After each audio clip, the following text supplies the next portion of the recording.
जय हिंद दोस्तों, स्वागत है आप सभी का अपने YouTube परिवार बीए सेमेस्टर वाला में। दोस्तों आज के इस क्लास के माध्यम से हम लोग कवर करेंगे बीए सेकंड सेमेस्टर सोशियोलॉजी यानी समाजशास्त्र। ठीक है, समाजशास्त्र में आपके पेपर का नाम है society in India, structure, organisation and change. ठीक है, यूनिट 1 है, क्लास 1 है।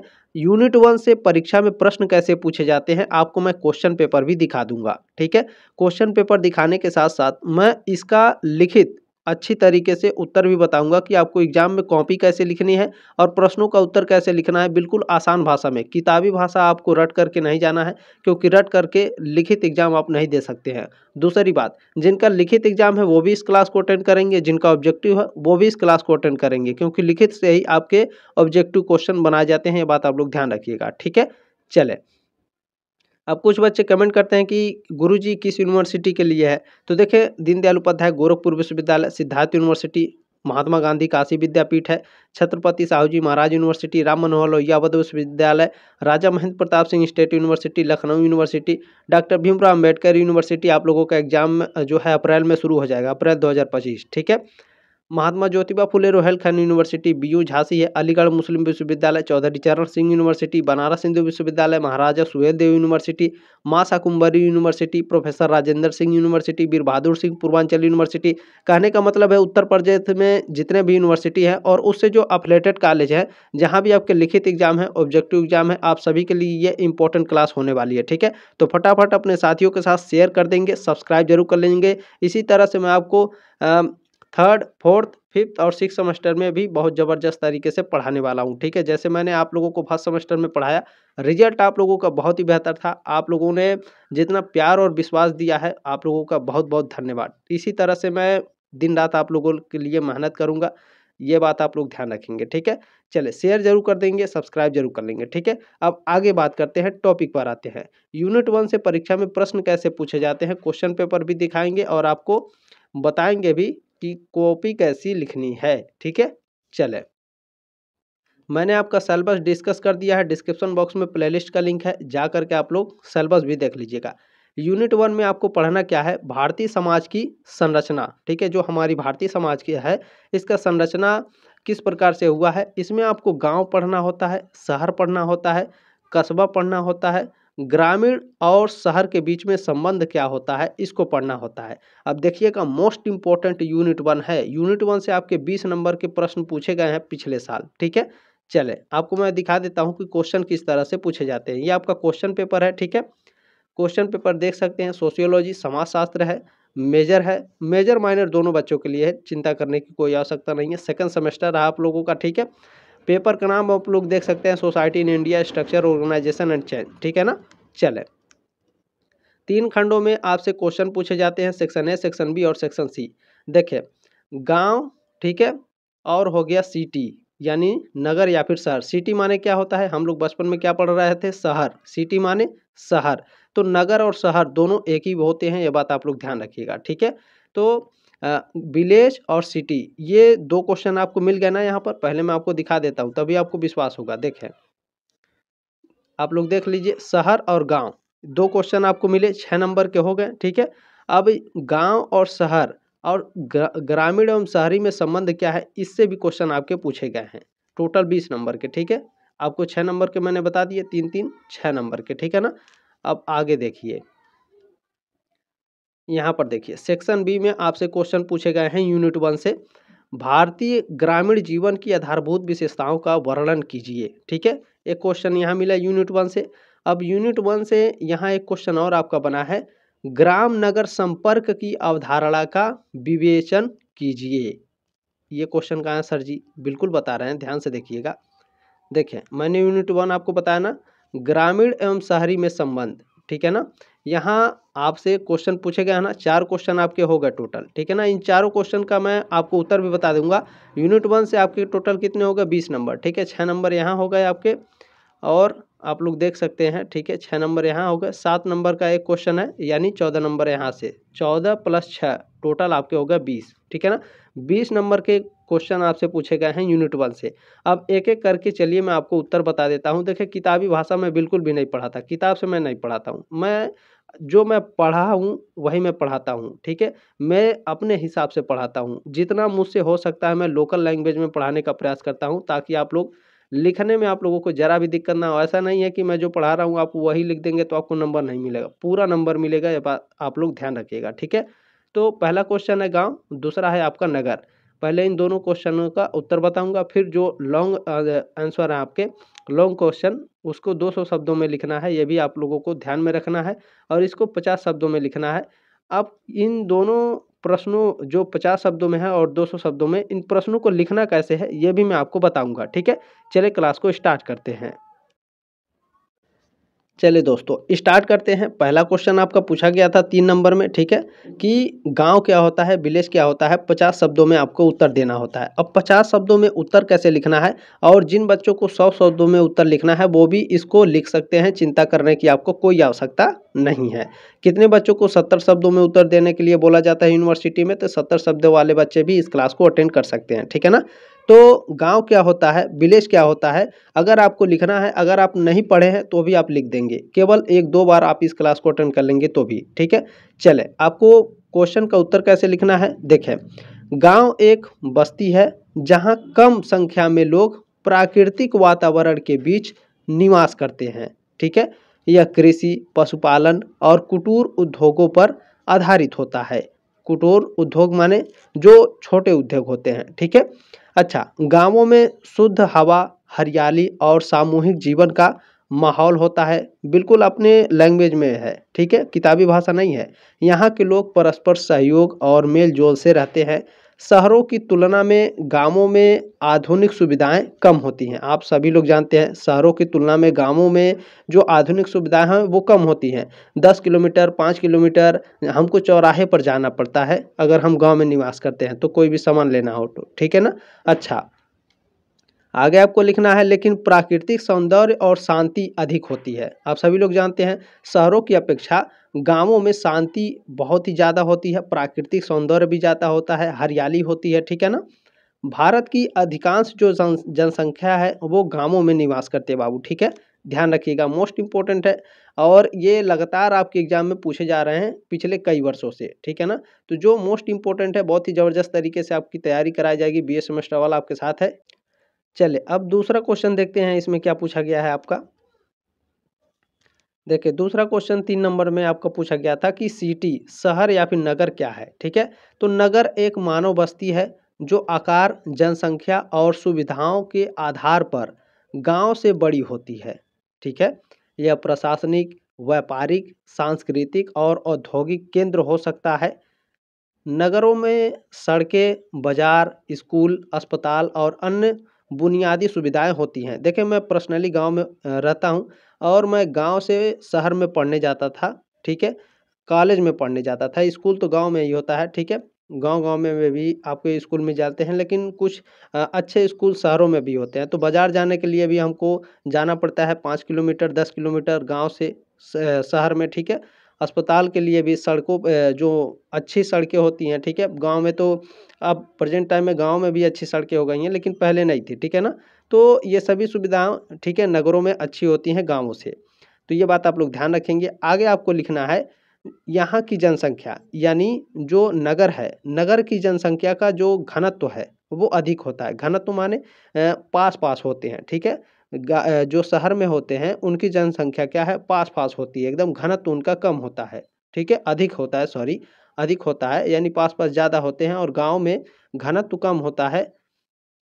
चले और आगे आपको लिखना है कि लोग विभिन्न व्यवसायों में संलग्न होते हैं। नगरों में क्या होता है, विभिन्न प्रकार के व्यवसाय में संलग्न होते हैं, अलग-अलग कामों में संलग्न होते हैं, इन्वॉल्व होते हैं, ठीक है ना। आगे आपको क्या लिखना है देखें, नगरों का प्रशासन नगर निगम या नगर परिषद द्वारा किया जाता है, ठीक है, जो स्थानीय विकास और प्रबंधन का कार्य करता है। बिल्कुल बहुत ही ज़बरदस्त तरीके से आप ऐसे ही आपको लिखना है 50 शब्दों में, ठीक है। चलें अब अगला क्वेश्चन आपसे क्या पूछा गया था, 200 शब्दों में आपको लिखना है, या फिर 250 शब्दों में, या फिर 300 शब्दों में अगर बोलेगा तो भी आप इस क्वेश्चन को लिख सकते हैं, ठीक है। ये आपके क्वेश्चन पूछा गया था आपसे एग्जाम में कि भारतीय ग्रामीण जीवन की आधारभूत विशेषताओं का वर्णन कीजिए, ठीक है ना। Explain the basic feature of Indian village life, ठीक है। अब 200 शब्दों में या 250 शब्दों में उत्तर आपको कैसे लिखना है, चलिए मैं बताता हूँ, ठीक है।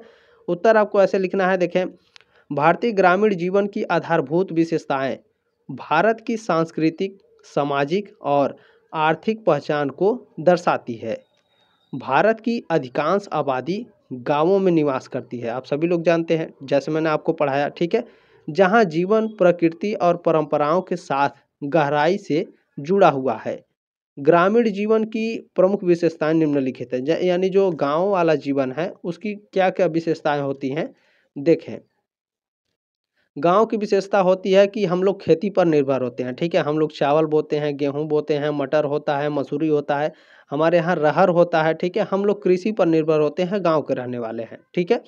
तो देखें आपको कैसे लिखना है, भारतीय ग्रामीण अर्थव्यवस्था का मुख्य आधार क्या है, कृषि है, यानी खेती है, ठीक है। अधिकांश लोग खेती, पशुपालन, गाय भैंस रखते हैं और मछली पालन जैसे पारंपरिक व्यवसायों में संलग्न है, ठीक है, गाँव के लोग। किसानों का जीवन मौसम और फसल चक्र के अनुसार चलता है। बहुत ही ज़बरदस्त ये लाइन है, किसानों का जीवन मौसम और फसल चक्र के अनुसार चलता है, ठीक है। देखें गांव की अगली विशेषता है सामुदायिक जीवन। सामुदायिक जीवन क्या है सर, तो देखें ग्रामीण समाज में सामुदायिकता का भाव प्रबल होता है, यानी मजबूत होता है। लोग एक दूसरे के सुख दुख में सहभागी होते हैं और सामूहिक उत्सव, त्योहार और धार्मिक अनुष्ठानों में भाग लेते हैं। अभी गांव में होली मनाई जाती है, देखिए एक दूसरे के घर जाते हैं। शहरों में ऐसा होता है, नहीं होता है, ठीक है। होली भी आने वाली है। शहर में क्या होता है कि बगल में शादी होती है, बगल वाला ही नहीं जाता, लेकिन गांव में क्या होता है, एक जगह शादी होती है, पूरे गांव के लोग जाते हैं, बहुत ही ज़बरदस्त तरीके से होता है, ठीक है ना। तो सामुदायिक जीवन जो होता है बहुत ही ज़बरदस्त होता है गाँवों में। अब आगे आपको देखें, आगे गांव की विशेषता क्या है, सादगी और प्रकृति से जुड़ाव। गांव के लोग क्या हैं, प्रकृति से जुड़े हुए होते हैं, पेड़ पौधे से, ठीक है। अच्छा, ग्रामीण जीवन सादगी और प्रकृति सौंदर्य से परिपूर्ण होते हैं। लोग प्रकृति के साथ सामंजस्य बनाकर जीवन यापन करते हैं, यानी जीवन बिताते हैं और पर्यावरण के प्रति संवेदनशील होते हैं, ठीक है। चले आगे है, देखें चौथी विशेषता है गांव की परंपरागत मूल्य। ये क्या है, लिखना है आपको ऐसे, ग्रामीण जीवन में पारंपरिक मूल्यों और रीति रिवाजों का महत्वपूर्ण स्थान है। गाँव में क्या है, रीति रिवाजों का महत्वपूर्ण स्थान है, ठीक है। अच्छा, जो मेन मेन टॉपिक है उसे ध्यान से पढ़ते चलेंगे तो आपको याद रहेगा, ठीक है। देखें, जाति, धर्म और परिवार के प्रति गहरी निष्ठा देखी जाती है गाँवों में, ठीक है। देखें गांव की जो पांचवी विशेषता है, सुविधाओं की कमी होती है गांव में, अस्पताल की सुविधा नहीं होती है, ठीक है। देखिए ग्रामीण क्षेत्रों में बुनियादी सुविधाएं जैसे शिक्षा, ठीक है, जो अच्छे स्कूल होते हैं वो गांव में नहीं होते हैं, प्राथमिक विद्यालय गांव में होता है। स्वास्थ्य, ठीक है, बिजली और परिवहन की कमी होती है, जिसके कारण विकास की गति धीमी है, ठीक है। गांव में क्या होता है, अगर शहर में आपको 18 घंटे बिजली मिल रही है तो गांव में आपको 15 घंटे 12 घंटे बिजली मिलती है, ठीक है ना। अच्छी सड़कें नहीं होती हैं स्वास्थ्य के लिए, यानी हॉस्पिटल्स नहीं होते हैं, शहरों में ही जाना पड़ता है, यानी सुविधाओं की कमी होती है गांव में, ठीक है। देखें अगली जो विशेषता है गांव की सांस्कृतिक विविधता। देखें भारतीय गांवों में भाषा, वेशभूषा, संगीत और नृत्य की विविधता देखने को मिलती है, जो देश की सांस्कृतिक समृद्धि को दर्शाती है। बहुत ही ज़बरदस्त लाइन है ये सभी, अच्छे से आपको ऐसे ही लिखना है 200 शब्दों में या फिर 250 शब्दों में, ठीक है ना। चले देखिए नेक्स्ट क्वेश्चन आपसे पूछा गया था कि ग्राम नगर संपर्क की अवधारणा का विवेचन कीजिए। Discuss the concept of rural urban linkages, ठीक है। ग्राम नगर संपर्क की अवधारणा का विवेचन कीजिए। आगे जो मैंने आपको बताया कि यूनिट 1 में आपको क्या पढ़ना है, लास्ट वाला है ये आपका, ठीक है। गांव में और शहर में संपर्क किस प्रकार से होता है उसके बारे में यहाँ डिस्कस किया जा रहा है। 200 या फिर 250 शब्दों में आपसे उत्तर पूछा गया था, ठीक है। ये यूनिट 1 है। चले देखिए आपको लिखना कैसे है, ग्राम नगर संपर्क की अवधारणा, ठीक है। हेडिंग डाल के आपको लिखना है ग्राम नगर संपर्क, रूरल अर्बन लिंकेजेस, ठीक है। यानी ग्राम नगर संपर्क एक सामाजिक, आर्थिक और भौगोलिक प्रक्रिया है जो ग्रामीण और शहरी क्षेत्रों के बीच परस्पर निर्भरता को दर्शाती है। यह संपर्क संसाधनों, सेवाओं, श्रम शक्ति, वस्तुओं, सांस्कृतिक और सूचना के प्रवाह के रूप में प्रकट होता है, ठीक है। चले आगे आपको हेडिंग डाल के लिखनी है बहुत ही ज़बरदस्त तरीके से। नगर ग्राम जो ग्राम है और नगर है इनके संपर्क के प्रमुख घटक कौन कौन से होते हैं। आर्थिक संपर्क, ठीक है। ग्रामीण क्षेत्र कृषि उत्पादों, कच्चे माल और श्रम शक्ति की आपूर्ति करते हैं, जबकि जो नगर होते हैं उन्हें बाजार, प्रसंस्करण इकाइयां और औद्योगिक अवसर प्रदान करते हैं। ग्राम नगर संपर्क के प्रमुख घटक में दूसरा है आपका सामाजिक संपर्क, ठीक है।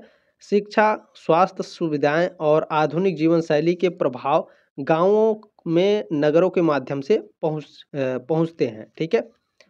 आगे आपको लिखना है, देखिए, प्रवास एवं श्रम, रोजगार की तलाश में ग्रामीण जनसंख्या नगरों की ओर पलायन करती है, ठीक है। गांव में जो लोग रहते हैं वो शहरों की तरफ काम करने के लिए जाते हैं, ठीक है ना, जिससे दोनों क्षेत्रों की जनसांख्यिकी और अर्थव्यवस्था प्रभावित होती है। आगे आपको लिखना है सांस्कृतिक संपर्क, नगरों से नई जीवन शैली, फैशन, भाषा और तकनीक गांवों तक पहुंचती है, वहीं ग्रामीण लोक संस्कृति नगरों में लोकप्रिय होती है, ठीक है। आगे आपको लिखना है, देखिए, संस्थागत संपर्क, सरकार की योजनाएं, बैंकिंग प्रणाली और प्रशासनिक सेवाएं नगरों से गांवों तक पहुंचती है, ठीक है। आगे आपको इसमें लिखना है, देखें, ग्राम नगर संपर्क का महत्व, यानी जो गांव है और जो शहर है इनके संपर्क का महत्व क्या है। तो गांव और शहर की जो अर्थव्यवस्था है संतुलित विकास में सहायक होती है, ठीक है। कृषि और उद्योग के बीच समन्वय स्थापित करता है, सामाजिक और सांस्कृतिक एकीकरण को बढ़ावा देता है, ग्रामीण जीवन स्तर को उन्नत करता है, ठीक है। चले, मैंने बहुत ही ज़बरदस्त तरीके से दोस्तों आप लोगों को पढ़ाया है, ठीक है। बीए सेमेस्टर वाला इसी तरह से आप लोगों के लिए मेहनत करता रहेगा। थर्ड, फोर्थ, फिफ्थ और सिक्स सेमेस्टर नेट जेआरएफ की आप तैयारी कर रहे हैं तो भी आपको चिंता करने की कोई आवश्यकता नहीं है। सोशियोलॉजी से आप एमए करेंगे या फिर उसके आगे आप प्रोफेसर की तैयारी करेंगे तो भी आप लोग देखिएगा जो मैं पढ़ा रहा हूँ ना इसी के इर्द गिर्द आप घूमेंगे, तब आप लोग मुझे याद जरूर करेंगे, ठीक है। तो ये आपका अपना ही चैनल है प्यारा, सब्सक्राइब जरूर कर दीजिए, क्लास को कम से कम 1 लाइक जरूर कर देंगे, इसे शेयर जरूर कर दीजिएगा क्योंकि मैंने आपको क्वेश्चन पेपर दिया है, आप लोग क्वेश्चन पेपर रख लीजिएगा स्क्रीनशॉट लेकर के और पढ़ते रहिएगा, ठीक है। चलिए जल्दी मिलेंगे आपके नेक्स्ट क्लास में दोस्तों, तब तक के लिए जय हिंद, वंदे मातरम।